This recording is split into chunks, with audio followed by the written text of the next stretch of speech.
اعوذ باللہ من الشیطان الرجیم، بسم اللہ الرحمن الرحیم۔ صحیح بخاری پڑھ رہے ہیں، حدیث نمبر 25 پر پہنچے ہوئے ہیں، کتاب الایمان ہے۔ تو باب ہے بابو فَإِن تابوا وَأَقاموا الصَّلَاةَ وَآتُوا الزَّكَاةَ فَخَلُّوا سَبِيلَهُمْ۔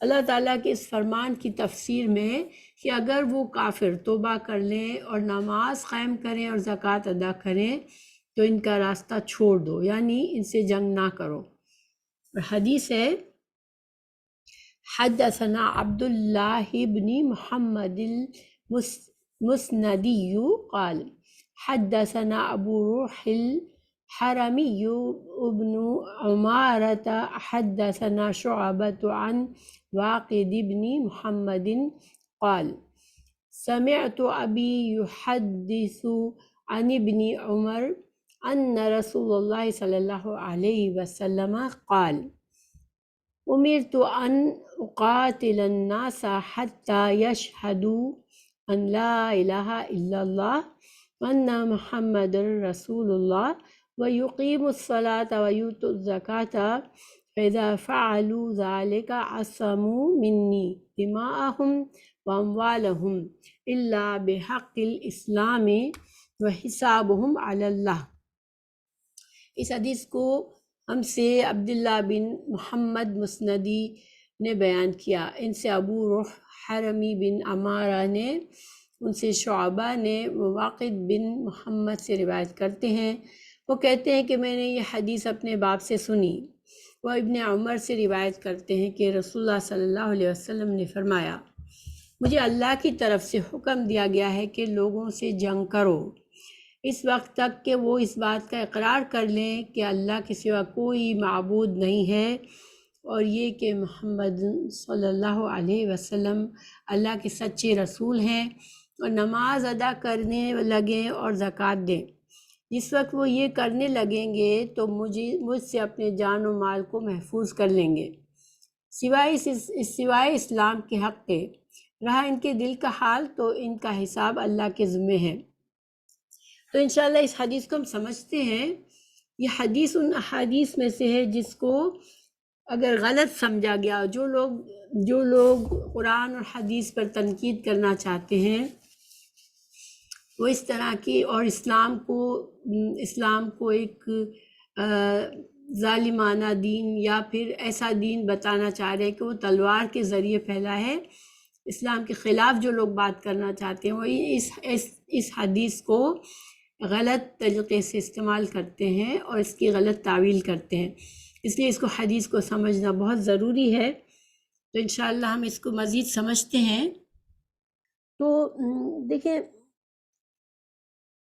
اس قرآن جو ہے نا، قرآن اور حدیث یہ اللہ سبحانہ تعالیٰ کی طرف سے ہے، اور یہ پورے جیسے قیامت تک کے لوگوں کے لیے قانون سازی کا ذریعہ ہے۔ یعنی کہ اس قرآن اور حدیث میں جو بھی چیزیں آئی ہیں، نص کہتے ہیں، جو احکامات آئے ہیں وہ ایکچولی وہ جیسے اصول ہیں، ان کو ہم جیسے ایسے سمجھ سکتے ہیں کہ کانسٹیٹیوشن، کسی ملک کا کانسٹیٹیوشن ہوتا ہے اور کسی ملک کا قانون ہوتا ہے، ٹھیک ہے؟ تو کانسٹیٹیوشن کیا ہوتا ہے کہ سرٹن پرنسپلز ہوتے ہیں جس کو جب فاؤنڈرز آف دا کنٹری نے، جن لوگوں نے فاؤنڈ کیا ہوتا ہے، جن لوگوں نے اس کنٹری کی بنیاد رکھی ہوتی ہے، انہوں نے کچھ اصول بنائے ہوتے ہیں کہ اس ملک کے یہ اصول ہیں، اس ملک کے قانون ان اصولوں پر بنیں گے، ٹھیک ہے؟ ایک مثال کے طور پر کہ ایک اصول ہے کہ تمام لوگوں کو ریلیجن کی، اس ملک میں بسنے والے تمام لوگوں کو ریلیجن کی فریڈم ہوگی کہ وہ اپنی ریلیجن پر رہ سکتے ہیں۔ یہ ایک کانسٹیٹیوشن ہے جو کہ کینیڈا کا بھی ہے اور امریکہ بھی ہے، ٹھیک ہے؟ اب اس کانسٹیٹیوشن کی اب جو حکومتیں بدلتی ہیں، آتی ہیں، اب وہ جو قانون انفورس بناتے ہیں، چونکہ قانون تو ہر کچھ عرصے کے بعد ہر حکومت اپنے کچھ قانون بناتی ہے، اور وقت کے ساتھ ساتھ چلتا رہتا ہے. وہ حالات کے تحت قانون بناتے ہیں، لیکن ان قانون کے پرنسپلز ان کو ضروری ہوتا ہے کہ ان پرنسپلز کے خلاف نہ ہو ان کے قانون، ٹھیک ہے، وہ ان کے کانسٹیٹیوٹ کے خلاف نہ ہو. جیسے مثال کے طور پر ابھی کیوبیک میں جو قانون پاس ہوا کہ ریلیجس سمبلز جو ہے وہ پبلک سروسز میں الاؤڈ نہیں ہوں گے.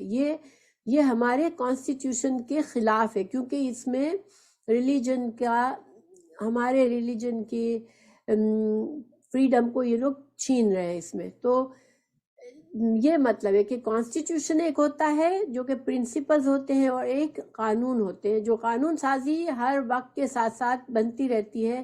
ہر حکومت کچھ اور نئے قانون بناتی ہے، لیکن ان قانون کی بنیاد جو ہوتی ہے وہ کانسٹیٹیوشن کے اصول ہوتے ہیں. تو قرآن اور حدیث کی حیثیت کانسٹیٹیوشن کی طرح ہے. وہ اصول ہیں جن پر وقت کے ساتھ ساتھ جو فقہا ہوتے ہیں، جن فقیہ کہتے ہیں، جو کہ پھر قوانین بناتے ہیں. اپنے اپنے زمانے میں فقیہ لوگ قوانین بناتے ہیں، لیکن فقیہ پر پابندی یہ ہوتی ہے کہ ان کے قانون قرآن اور حدیث کے پرنسپل پر ہوں، ٹھیک ہے. تو کانسٹیٹیوشن میں ایسے پرنسپلز ہوتے ہیں جو they are for ever, like for longest time. قرآن و حدیث کے پرنسپلز از فار ایور، لیکن جو فقہا ہوتے ہیں ان کو ان پرنسپلز کی بیس پر وہ کیا کرتے ہیں کہ قرآن و حدیث کی آیات کو اور نصوص کو لیتے ہیں، اور پھر وہ ان کو ان پرنسپلز پر رکھ کر ان کے اندر سے قانون بناتے ہیں.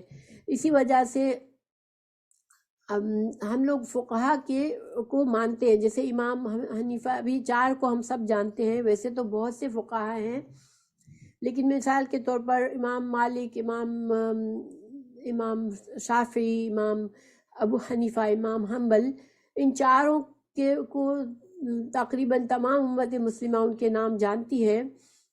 تو ان اماموں نے کیا کیا، ان کا کام کیا ہوتا ہے، یہ فقہا ہیں، انہوں نے اتنا علم حاصل کیا قرآن کی آیات اور تمام حدیث کے ذخائر کا، پھر انہوں نے جو پرنسپلز نکلتے تھے قرآن میں ان کو لیا اور ان سب کو سامنے رکھتے ہوئے فتوے بنائے، ٹھیک ہے. اور ان فتووں کو ہم لے کر آگے چلتے ہیں. اب جو فتوے حکومت کے لیول پر ہوتے ہیں کہ کس سے جنگ کرنی ہے، کب جنگ کرنی ہے، ہمارے خارجی پالیسی کیسی ہوگی، اسلام میں نان مسلم لوگوں کا کس طرح سے ان کا حقوق ہوں گے، یہ بڑے بڑے پرنسپلز، یہ بڑی بڑی باتیں عام لوگوں کے لیے نہیں ہے. یہ فتوے جو ہے وہ حکومت لیول پہ ہے. تو اس آیت میں جو فتویٰ ہے، جو حکم ہے، وہ حکومت کے لیول پر ہے. اب اس پر عمل کرنے کے لیے نہ صرف پرنسپلز کو اور تمام قرآن میں جتنی بھی آیات ہوگی قتال کے بارے میں، جنگ کے بارے میں، ان کو سامنے رکھ کر، اور پھر کس کانٹیکس میں یہ حکم آیا تھا اس کو سامنے رکھ کر پھر فیصلہ کیا جائے گا. تو کانٹیکس کیا ہوتا ہے کہ شان نزول جس کو ہم کہتے ہیں، ٹھیک ہے. اور حدیث میں شان ورود ہوتا ہے. حدیث کا جو کانٹیکس ہوتا ہے اس کو شان ورود کہتے ہیں، اور قرآن کی آیات کا جو شان نزول ہوتا ہے کہ کن حالات میں اللہ تعالیٰ نے یہ حکم دیا، اس کو شان نزول کہتے ہیں. اب تو یہ قتال کی آیت ہے. قتال کی آیت کے بارے میں اب فتویٰ دینا ہوگا تو فقہا کیا کریں گے، قرآن و حدیث میں جتنی بھی قتال، جنگ کے بارے میں ہیں آیات اور حدیثیں، ان سب کو سامنے رکھ کر اور ان سب کے شان ورود اور شان نزول کو دیکھیں گے کہ کن حالات میں یہ بات کہی گئی تھی، اور پھر وہ فتویٰ دیں گے. اچھا، تو یہاں پر یہ کہا گیا کہ اگر یہ کلمہ پڑھ لیں، کافر کلمہ پڑھ لیں اور نماز قائم کریں اور زکوٰۃ دیں تو پھر تم ان سے جنگ نہیں کرو، ورنہ ان سے جنگ کرو، ٹھیک ہے. اب یہ بڑا خطرناک معاملہ لگتا ہے نا. اس سے تو ایسا انسان سمجھے، اگر صرف اس حدیث کو ہم لے لیں، اس آیت کو لے لیں، تو پھر ہم کیا سمجھیں گے کہ مسلمانوں کو سب سے جنگ کرنا ضروری ہے، کیونکہ اللہ نے حکم دیا ہے کہ یہ جب تک کلمہ نہ پڑھ لیں، جب تک نماز نہ پڑھ لیں، جب تک زکوٰۃ نہ ادا کریں، تم ان سے جنگ کرو. تو اب اب ہم یہ دیکھیں گے کہ قتال کا حکم کن کن جگہوں پر آیا، اللہ تعالیٰ نے کیسے کیسے سمجھایا. تو دیکھیں سب سے پہلے مکہ کی اسلام کی جو 23 سال میں جب قرآن ہوا تو اللہ سبحانہ تعالیٰ نے وقتاً فوقتاً نازل فرمایا قرآن کو. جو جو حالات سے اسلام گزر رہا تھا ان لحاظ سے اللہ تعالیٰ نے احکامات دیے. مکہ میں مسلمان بہت زیادہ تکلیف میں تھے، اسلام بالکل بنیادی مقام پر تھا، ابھی بہت کمزور تھا، اسلام کی قوت بہت کمزور تھی. مسلمان جو تھے وہ ایکچولی مشرکین کے حکومت میں رہ رہے تھے، مشرکین کو غلبہ تھا مکہ پر، حکومت مشرکین کر رہے تھے اور مسلمان ان کے انڈر میں گویا کہ جیسے بہت معمولی سے ان کا مقام تھا، اس وقت بہت کمزور سا تھا. تو مسلمانوں کے ساتھ بہت زیادتیاں ہوئیں، بہت زیادہ لوگوں نے ان کو تکلیفیں دی، ان کے مال چھین لیے، ان کی جانیں تک لے لی. تو لیکن اللہ تعالیٰ نے بہت سے جو ذرا طاقتور مسلمان ہوتے تھے، جیسے حضرت عمر فاروق کی طرح کے جو بہت ہی جذبے والے اور طاقتور تھے، ان کو یہ لگتا تھا کہ ہم تو مسلمان ہیں، ہم اللہ کے صحیح دین پر ہیں، تو ہم کیوں ان کو جواب نہ دیں، کیوں ہم ان کو فائٹ نہ کریں. لیکن اللہ تعالیٰ نے، اللہ کے رسول صلی اللہ علیہ وسلم نے کہا نہیں، ابھی وقت نہیں ہے، ابھی صرف تم کو کیا کرنا ہے، دین پر استقامت کرنی ہے اور تم کو صبر کرنا ہے اور اللہ پر توکل کرنی ہے، بس. کوئی جنگ نہیں ہوگی، کوئی سامنے تم جواب ایسا نہیں دو گے جس سے فتنہ بڑھے. یہ ایک دور تھا. پھر جب ہجرت ہو گئی تو یہ دوسرا دور آیا جس میں مسلمانوں کی ایک چھوٹی سی ریاست بن گئی. ٹھیک ہے، اب مسلمانوں کو اللہ نے ایک دوسرا حکم دیا. سورہ بقرہ میں یہ آیت نازل ہوئی. سورہ بقرہ آیت 190 میں اللہ تعالیٰ نے فرمایا وَقَاتِلُوا فِي سَبِيلِ اللَّهِ الَّذِينَ يُقَاتِلُونَكُمْ وَلَا تَعْتَدُوا، کہ جو لوگ تم سے جنگ کریں تم ان سے اب جنگ کر سکتے ہو مگر تم زیادتی مت کرنا. ٹھیک ہے، یہ ماڈریٹ حکم تھا کہ offensive, like it was not offensive, it was defensive. ٹھیک ہے، جنگ تو کر سکتے ہو مگر ڈیفینسیو جنگ، یعنی اگر تم پر حملہ کیا جائے تو تم اپنا دفاع کرو، ٹھیک ہے، مگر تم اپنی طرف سے زیادتی نہ کرو. یہ سیکنڈ حکم تھا جب مسلمان تھوڑے اسٹرونگ ہو گئے تھے، مسلمان کی اپنی ریاست ہو گئی تھی، مگر ابھی مسلمانوں کو ابھی اسلام کی حکومت کو مضبوط ہونا تھا. تو اللہ تعالیٰ نے یہ حکم دیا. اچھا، پھر اس میں بھی اللہ نے یہ سمجھایا کہ فَإِنْتَحُوا فَإِنَّ اللَّهَ غَفُورٌ رَحِيمٌ. اگر یہ تم سے ظلم کرنے سے بچ جائیں، اگر وہ تمہارے ساتھ جھگڑا نہ کریں، جنگ روک دیں، تو تم بھی چھوڑ دو، کیونکہ اللہ تعالیٰ خود بھی، اللہ بھی تم بخشنے والا ہے. اللہ اتنے بڑے بڑے مجرموں کے بھی گناہ بخش سکتا ہے، تو تم بھی چھوڑ دو. یہ ڈیفینسیو تھا جہاد کے، ڈیفینس کرو اپنا، تم چپ چاپ مار نہیں کھاؤ لیکن تم اپنی طرف سے زیادتی نہ کرو. پھر 9 ہجری ہو گئی. ٹھیک ہے، 9 ہجری کا مطلب یہ ہوا کہ 13 سال مکہ میں اور 9 سال مدینہ میں. ان کتنے سال ہو گئے؟ 13 اور 9، تو 22 سال ہو گئے تھے. ٹھیک ہے، اب ان 22 سالوں میں مسلمانوں کے دشمنوں نے مسلمانوں کو ہر طرح سے تکلیف دی تھی. اور مدینہ میں بھی دیکھیں 3 جنگیں، بڑی جنگیں ہوئیں، جنگ بدر، جنگ احد اور جنگ خندق. ان تینوں جنگوں میں ڈیفینسیو جنگیں تھی. ٹھیک ہے، مسلمانوں پر حملہ کیا گیا اور مسلمان نے اپنا دفاع کیا. تو اب 22 سال ہو چکے تھے اور ان کا جو لوگ دشمنی میں ان کی ختم نہیں ہو رہی تھی، چالیں ان کی ختم نہیں ہو رہی تھی، لیکن اللہ تعالیٰ نے رسول اللہ صلی اللہ علیہ وسلم کی زندگی میں پورے عرب کا جو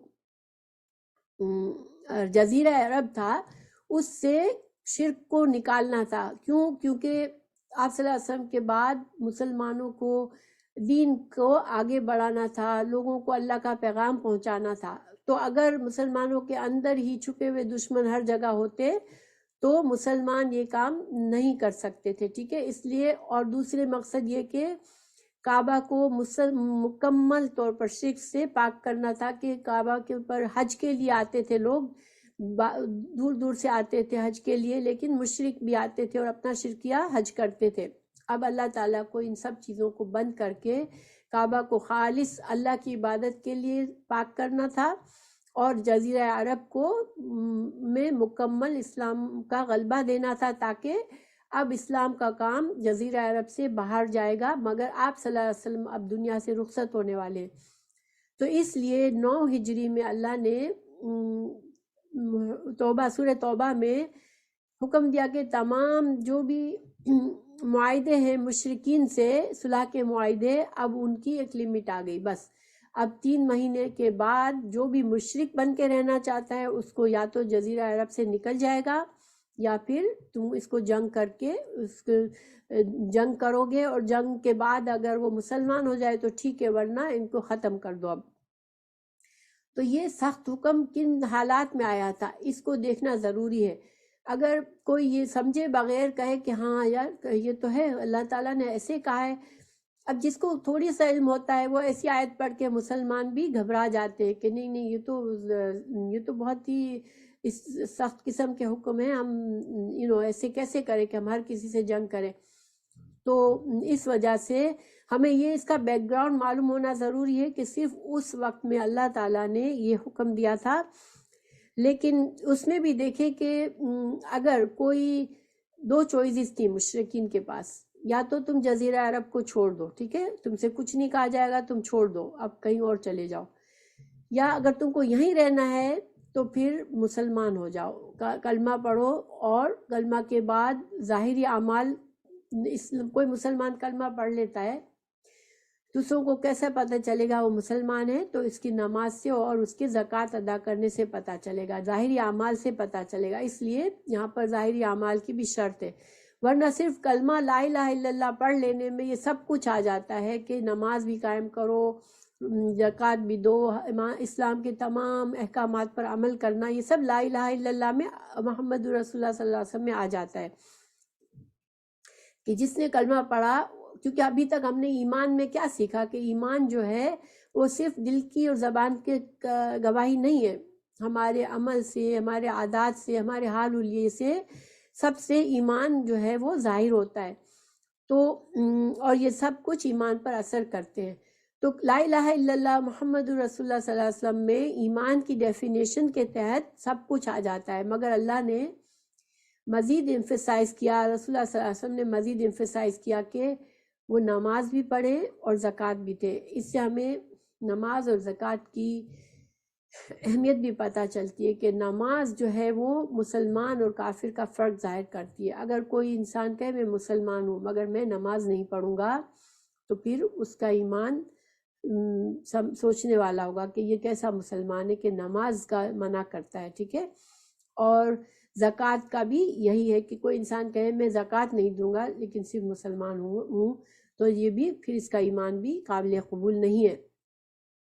تو یہ اس حدیث کا اطلاق کس وقت کیا تھا؟ حضرت ابوبکر صدیق جب خلیفہ بنے آپ صلی اللہ علیہ وسلم کے بعد، تو فوراً ایک طوفان مچ گیا، جزیرہ عرب سے بہت سے لوگ مرتد ہونے لگے، جو شر پسند لوگ تھے، جنہوں نے ڈر کے مارے اسلام قبول کیا تھا، وہ اٹھ کھڑے ہوئے اور مرتد ہو گئے۔ کچھ لوگوں نے خود نبی بننے کا دعویٰ کر دیا کہ میں نبی ہوں، اور کچھ لوگوں نے کہا ہم مسلمان تو ہیں مگر ہم زکوٰۃ نہیں دیں گے، ہم نمازیں پڑھیں گے صرف۔ تو اب یہ حضرت ابوبکر صدیق جو تھے ان کو یہ سارے معاملات ڈیل کرنے پڑے۔ آپ نے فیصلہ کیا کہ اسی حدیث اور اسی آیت کے تحت کہ میں ان لوگوں سے جنگ کروں گا جو کہ زکوٰۃ کے منع کریں، کہ زکوٰۃ نہیں ادا کریں گے۔ حضرت عمر فاروق اور دوسرے صحابہ نے کہا کہ دیکھیں ابھی تو بہت ہنگامی حالات ہیں، آپ جنگ کے چکروں میں نہ پڑے، کیونکہ ابھی جو ہے وہ آپ صلی اللہ علیہ وسلم کے انتقال کے بعد حالات بہت زیادہ خراب ہو رہے ہیں ابھی۔ لیکن حضرت ابوبکر صدیق نے کہا نہیں، میں جو ہوں، جس بات پر آپ صلی اللہ علیہ وسلم نے جو بات پر اسلام کو قائم کیا ہے، میں وہی پر میں بھی قائم کروں گا۔ اگر زکوٰۃ کسی نے ایک بکری بھی دی تھی آپ صلی اللہ علیہ وسلم کے زمانے میں اور میرے زمانے میں اس کو بخشش نہیں دوں گا۔ تو جنگ ہوئی تھی اور الحمدللہ اچھا کیا اللہ تعالیٰ نے، حضرت ابوبکر صدیق کو یہ سمجھ دی کہ تمام پھر بعد میں باقی صحابہ حضرت عمر فاروق بھی سمجھ گئے کہ نہیں یہ اللہ ہی کی طرف سے ہے، کہ حضرت ابوبکر صدیق جیسا نرم آدمی اتنا اسٹرانگلی وہ جنگ کے لیے تیار ہے، تو اس کا مطلب یہ اللہ کی طرف سے اللہ نے ان کا سینہ کھولا ہے۔ تو دیکھیں اگر حضرت ابوبکر صدیق اس وقت زکوٰۃ کے انکاریوں سے نہ لڑتے تو آج جو ہے زکوٰۃ ختم ہو چکی ہوتی تھی، اور زکوٰۃ جو ہے وہ اسلام کا ایک رکن ہے۔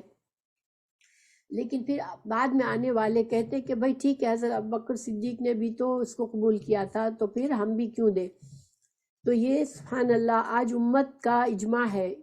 کتنے اختلافات اس امت میں، مگر یہ 5 رکن میں کسی کا اختلاف نہیں ہے کہ کلمہ پڑھنا، نماز ادا کرنا، زکوٰۃ دینا، حج کے توفیق ہو تو حج کرنا، اور روزے رکھنا، تو ان میں کسی کا اختلاف نہیں ہے، اور یہ بنیادیں ہیں اسلام کی۔ تو اسلام کی بنیادوں میں خرابی آ جاتی ہے اگر یہ حدیث نہ ہوتی اور یہ آیت نہ ہوتی۔ اس لیے اللہ تعالیٰ نے، چونکہ اس زمانے میں یہ اس کی بہت ضرورت تھی، حضرت ابوبکر صدیق کو اگر یہ دلیل نہ ملتی تو وہ کبھی بھی جنگ نہ کرتے، ٹھیک ہے۔ امت مسلمہ بہت سے دور سے گزرے گی، ٹھیک ہے، تو ہر حدیث اور ہر قرآن کی آیت ہر ایک آئینہ ہمارے لیے ہے، اور مگر سمجھ، دین کی سمجھ ضروری ہے کہ ہمیں کس زمانے میں کس حدیث پر عمل کرنا کو۔ آج کا جو دور ہے، بہت سے علماء سمجھتے ہیں کہ یہ مکی دور کی طرح ہے، کہ مسلمان جس دور سے آج گزر رہے ہیں وہ اس طرح کا ہے کہ ہمیں اپنے دین پر استقامت حاصل کرنی ہے، اپنے ایمان کو صحیح کرنا ہے، اپنے دین کو صحیح سیکھنا ہے، اور صبر کرنا ہے، اور حکمت سے معاملہ کرنا ہے۔